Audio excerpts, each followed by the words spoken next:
Você não quer ser enganado? Nós estamos nos últimos dias e se você não conhecer um pouquinho de interpretação bíblica, fatalmente você pode cair na teologia liberal, teologia humanista, teologia moderna e você pode ser ofuscado, o brilho de Cristo, ofuscado a ortodoxia bíblica. Max, o que é isso, essa sopa de letrinha que você está falando? Eu vou te explicar e se você ficar até o final eu vou te dar esse e-book de presente gratuitamente para você ser edificado. Veja, o método histórico crítico, ele faz uma crítica às escrituras. Por vezes ele vai dizer que as histórias contadas nas escrituras foi ilusões de um autor que queria passar um conceito moral. Logo, todas as religiões são boas, todas as religiões têm a intenção de fazer o ser humano ser um pouco melhor. E é isso que nós queremos aqui contestar na teologia reformada através do método histórico-gramatical. Então eu vou comparar método histórico-crítico com método histórico-gramatical. Um é da teologia liberal e outra é a teologia conservadora que realmente vai trazer a ortodoxia bíblica na sua simplicidade para edificar a sua vida. Fica com a gente até o final desse vídeo, senão você vai perder e você fatalmente vai ser enganado por diversos vídeos que tem na internet e também por alguns ministros ou falsos profetas da nossa geração. Amém? Deus abençoe você e bora lá para esse estudo.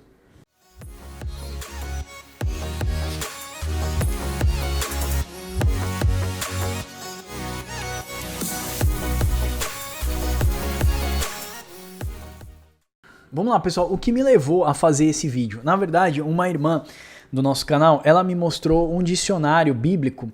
O dicionário dela era um dicionário liberal. Ele contestava algumas fontes históricas da Bíblia. E essa é a intenção do método histórico crítico, fazer uma contestação das histórias bíblicas, da intenção dos autores, e é isso que eu quero falar aqui com vocês. Então, quando essa irmã de Portugal, que é uma apoiadora nossa, inclusive, ela nos ajuda aqui financeiramente, ela me mostrou o dicionário dela, eu fiquei bastante preocupado, e eu quero mostrar para vocês o nosso dicionário semântico da Bíblia, que é um dicionário do J.D. Douglas, da edição Vida Nova. Eu tenho diversas vezes utilizado ele, ó. Pode ver que eu tenho até minhas marcações aqui, ó.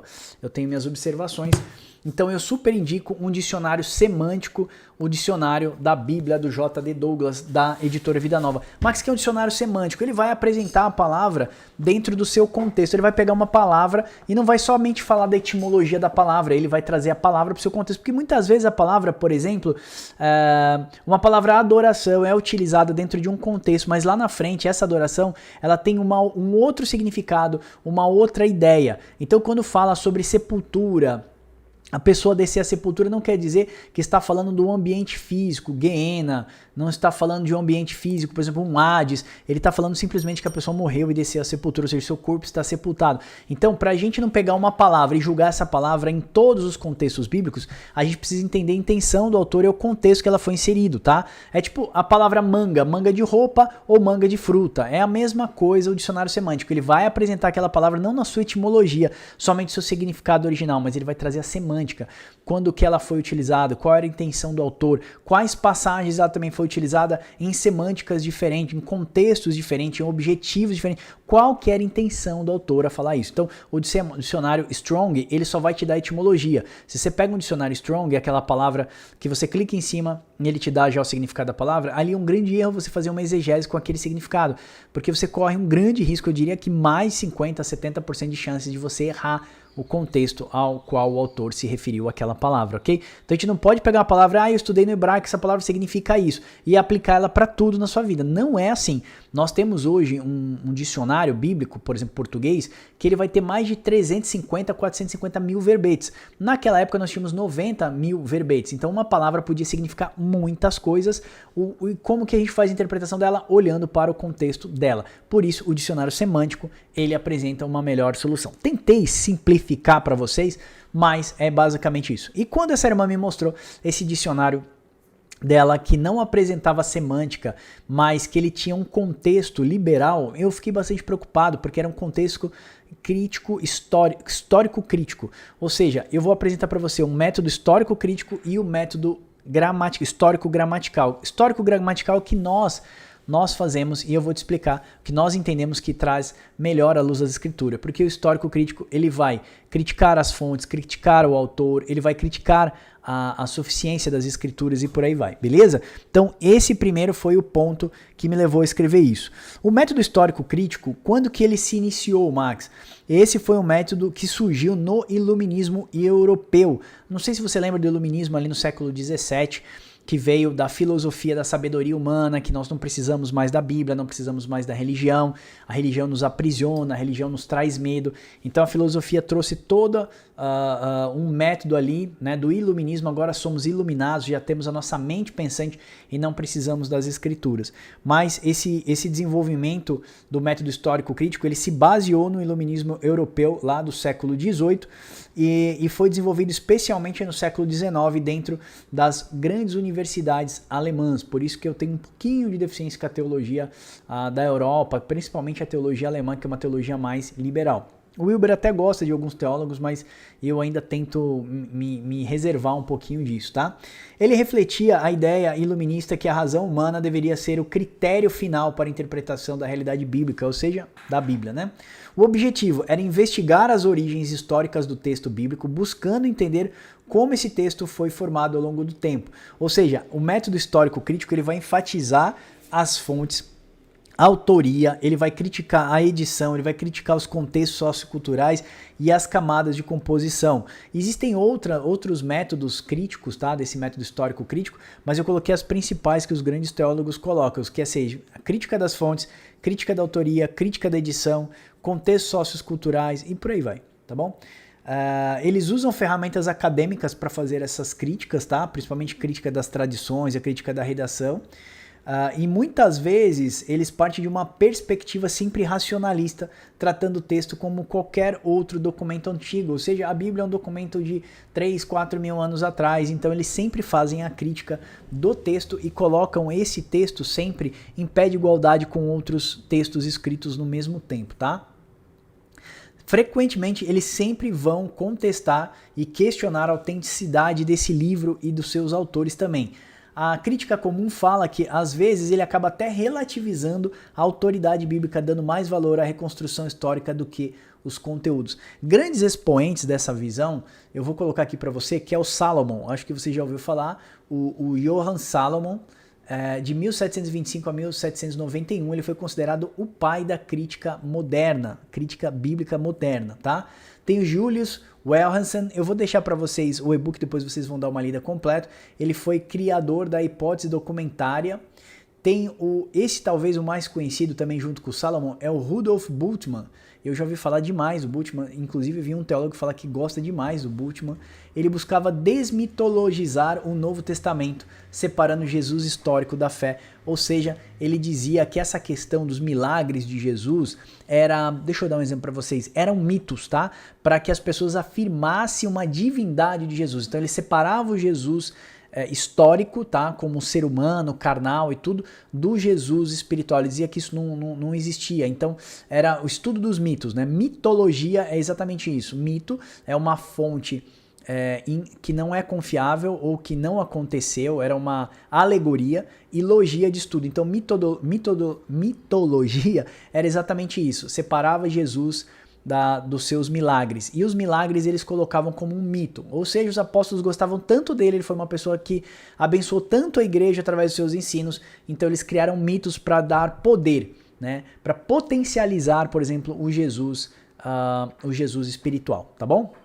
A conclusão que a gente pode tirar de tudo isso, meus irmãos, é que o método histórico crítico ele minimiza e ele rejeita a inspiração divina das escrituras, ou seja, ele vai colocar em xeque a inspiração. Os homens foram soprados por Deus, inspirados pelo Espírito Santo de Deus, movidos tanto no querer quanto no realizar das escrituras sagradas, e eles vão colocar tudo isso em xeque, principalmente a parte divina. Então eles partem do pressuposto que os milagres não são possíveis, ou seja, eles utilizam um método naturalista, ou seja, eles tentam dar um formato sempre natural. Por exemplo, a viúva de Naim, a ressurreição de Lázaro, essas ressurreições foram pessoas que foram enterradas, ou seja, foram enroladas ali nos panos e guardados dentro dos sepulcros, mas elas estavam apenas em coma ou em algum problema de uma morte que não era uma morte definitiva, então depois de alguns dias elas voltam à vida, voltam do coma, e aí então eles colocam isso na conta de Jesus para potencializar Jesus como um ser espiritual. Então esse é o método histórico crítico, ou seja, ele critica a história, ele faz uma crítica da história para tentar naturalizar, inclusive, os milagres de Cristo. Ou seja, ele separa sempre a fé da história, tratando os textos como construções literárias e não como palavras de Deus. Ele leva interpretações subjetivas centradas no intérprete moderno, não no autor bíblico que foi inspirado. Como reformador, meus irmãos, eu preciso dizer que a gente rejeita essa ideia de que esses textos bíblicos devam ser julgados pela razão, simplesmente pela razão humana. A Escritura julga o homem e não ao contrário, não é o homem que vai julgar as Escrituras. As Escrituras, na verdade, para nós é a única regra de fé e prática, é a nossa forma de nos balizar e também confrontar a nossa vida. Ou seja, as Escrituras sempre julgam o homem e não o homem as Escrituras. Para nós reformados é gritante essa teologia, e ela entrou dentro dos nossos seminários e foi ganhando um corpo chamada de teologia liberal, ou seja, uma teologia em que ela pega os ensinamentos de Jesus para nos tornar pessoas melhores, mas ela não aplica o milagre do novo nascimento, ela não transforma o homem, ela não faz o homem nascer de novo, se arrepender verdadeiramente dos seus pecados e se tornar uma nova criatura. Então ela é perigosa para a Igreja de Cristo, tá? E aí, Max, então qual que é o método que nós devemos utilizar para interpretação bíblica? Nós falamos no outro estudo sobre gêneros literários, estamos ensinando várias regrinhas aqui para vocês de interpretação bíblica, sobre como encontrar a intenção do autor. E os gêneros literários vai ajudar bastante, gênero poético, gênero escatológico ou apocalíptico, gênero de cartas, né, de epistolar, né, gênero epistolar, que são as cartas que tem exortação, ali tem saudações, ali tem consolações e ali também tem doutrinas. E as cartas que são os retratos, as biografias de Jesus, que são os evangelhos. Então assim, vai olhando para os nossos estudos, corre lá no institutobiblicodiscipular.com.br e vai fazer teologia gratuita, meu irmão, para você não ser pego nesse tipo de coisa, tá? Porque tem umas nuances muito simples. Esses dias eu estava vendo no Instagram uma irmã falando, e ela falou que a Bíblia contém a palavra de Deus, porque a Bíblia também é infalível, porque a Bíblia não sabe tratar os homossexuais, a Bíblia não sabe tratar ideologia de gênero, a Bíblia não consegue tratar esses assuntos, que isso é a forma do racionalismo que deve ser reinterpretado, ou seja, estão reescrevendo as Escrituras. Entram com falas muito bonitas, muito filosóficas, por inferência parece muito com a verdade, mas ela não é um evangelho ambíguo, tome cuidado. Por isso que a gente fala que quem não se edifica vai se complicar. Quem não se edifica se complica, né? Então a gente vai ter uma grande apostasia nos próximos anos, e eu temo que a geração dos filhos dos meus filhos não se arrependerão mais, porque a teologia liberal já invadiu os nossos seminários. Claro que aqui no Brasil nós temos bastante cuidado com isso, mas na Europa ela já destruiu a teologia e a apologética bíblica, ok? Então, qual o método, Max, que a gente deve usar? Histórico-gramatical. Quando que ele surgiu? Esse método surgiu ali nas raízes da Reforma Protestante, quando Lutero e os reformadores exigiram o retorno, né, à Bíblia, às fontes originais, e foi sistematizado no século XVII e firmemente adotado por teólogos luteranos reformados. Qual que era o objetivo do método histórico-gramatical, Max?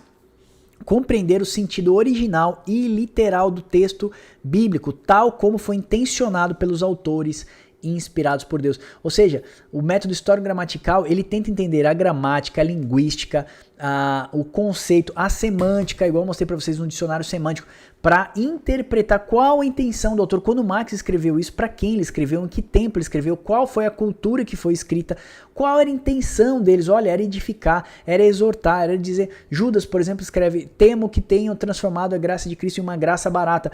Qual que é o início da carta de Judas? Fala assim: irmãos, eu queria vos falar tantas coisas do evangelho, mas eu tenho que vos escrever e exortar sobre a graça barata. Ou seja, qual a intenção de Judas? Existia uma liberalidade entrando na igreja naquela época. Você vê que isso não é normal, né? Desculpa, isso não é novo. Esse método de tentar destruir as verdades de Cristo é tentando trazer joio no meio do trigo, é tentando trazer fermento no meio do pão que não tem fermento, para levedar toda a massa. Então isso já tinha lá no tempo dos apóstolos, isso tem nos nossos tempos hoje. Ou seja, o método histórico-gramatical, ele está sempre centrado na intenção do autor. Características principais que nós podemos falar: ele leva em conta o contexto histórico, gramática original do hebraico, aramaico, grego, essa parte linguística. Ele valoriza o gênero literário. Lembra que nós fizemos estudo sobre gêneros literários, poéticos, epistolar, ali sobre a vida de Jesus, né, contando ali o evangelho que conta a vida de Jesus, ou seja, a biografia de Cristo, né? Então, assim, o gênero literário é muito importante, a sintaxe, o uso das palavras, a semântica do texto também e a interpretação da perícope por completo. Então, ele sempre respeita a inspiração da autoridade bíblica. Ele crê no texto como uma unidade e uma coerência interna, já que esse texto foi guiado pelo Espírito Santo de Deus. É um método adotado por igrejas de tradição reformada evangélica e ele é o mais utilizado na exegese conservadora. Cuidado com essa exegese. Exegese é interpretação, tá? Esse método de interpretação seu liberal. Você pode amar a Cristo, você pode crer no Evangelho de Cristo, mas você vai colocando essa teologia liberal, essa exegese liberal. Chega numa hora que você começa a contestar os milagres, contestar a ressurreição, contestar uma série de coisas. E você pode ter um grande problema, você coloca em risco a salvação sua e daqueles que te ouvem. Max, grandes expoentes aí do método histórico gramatical. Eu posso colocar para você Martinho Lutero, 1483, ele já usava análise gramatical e contextual da Bíblia. João Calvino, seus comentários são modelos de histórico gramatical, muito legal, eu tenho aqui toda a parte de Calvino. Nós temos o Johann Bengel, que é considerado um dos pais da exegese histórico-gramatical. E aí, claro, a gente tem que trazer aqui um alemão também, o Carl Friedrich e o Ken Franz Delitzsch. Eu vou deixar aqui no e-book para vocês derem uma olhada na biografia desses homens. O Bengel, por exemplo, ele foi considerado o pai do método histórico-gramatical aí no século XVII, no século XVI. Então, assim, nós precisamos estudar esses homens, porque esses homens fortaleceram as escrituras bíblicas, fortaleceram esse método histórico-gramatical para a gente não ser enganado. Max, e dos nossos dias, você falou só do passado. Olha, grandes expoentes, eu tenho ali a teologia de Wayne Grudem, aquele azulzinho ali, ó. Aquele azulzinho, aqui, ó, mais ou menos, esse azulzinho aqui, ó. A teologia de Wayne Grudem, ele é grosso, é uma teologia gigantesca. Ele é um teólogo sistemático que adota o método histórico-gramatical. Nós temos o John MacArthur, que ele tem um foco expositivo e ele é fiel às escrituras do texto. R.C. Sproul, ele é um grande apologeta e mestre reformado. E o Augusto Nicodemos, Dr. Augusto Nicodemos, que eu acabei de fazer o curso dele, dessa parte de hermenêutica e interpretação bíblica. Aqui no Brasil ele é um grande defensor da interpretação gramatical e contextual. Por que esse método é confiável? Parte do pressuposto de que a Bíblia é inspirada, ela é infalível, ela é autoritativa, ou seja, ela não nega a autoridade das escrituras nem a sua inspiração. Ele busca entender o sentido original pretendido do autor, respeitando o contexto histórico, gramático, original, completo. Ele trata o texto como revelação de Deus e não apenas como um documento humano. É um método que preservou toda a ortodoxia e a história, sendo utilizado por reformadores puritanos e grandes pregadores até o dia. E o método histórico gramatical, meus irmãos, ele é o guardião da sã doutrina. Ele honra tanto a mente quanto o espírito da palavra.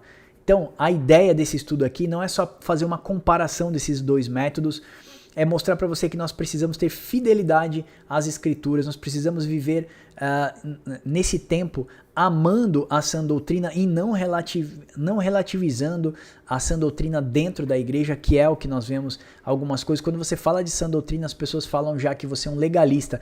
Essa palavra que agride as pessoas que amam as escrituras ou que defende a ortodoxia bíblica, ela é advinda do neoliberalismo ou do liberalismo teológico, tá?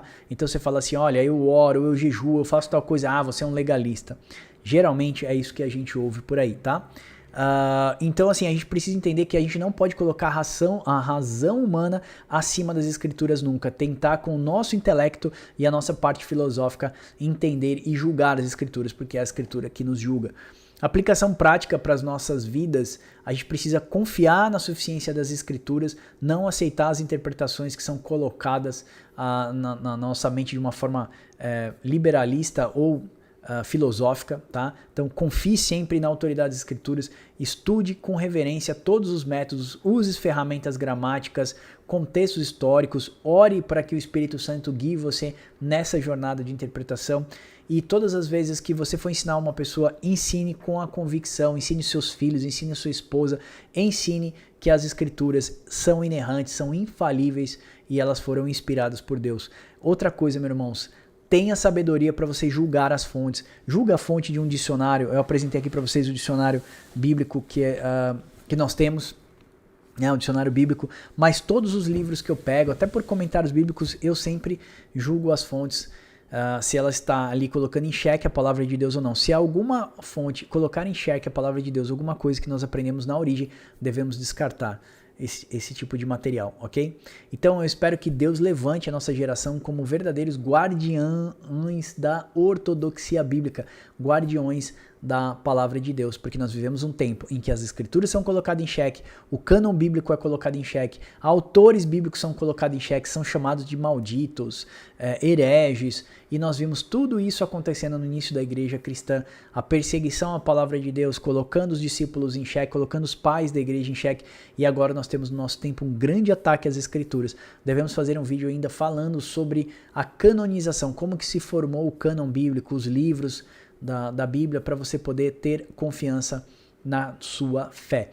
Olha só, uma pergunta que eu quero te fazer. Você pode confiar a sua fé a textos copiados exaustivamente ao longo dos séculos?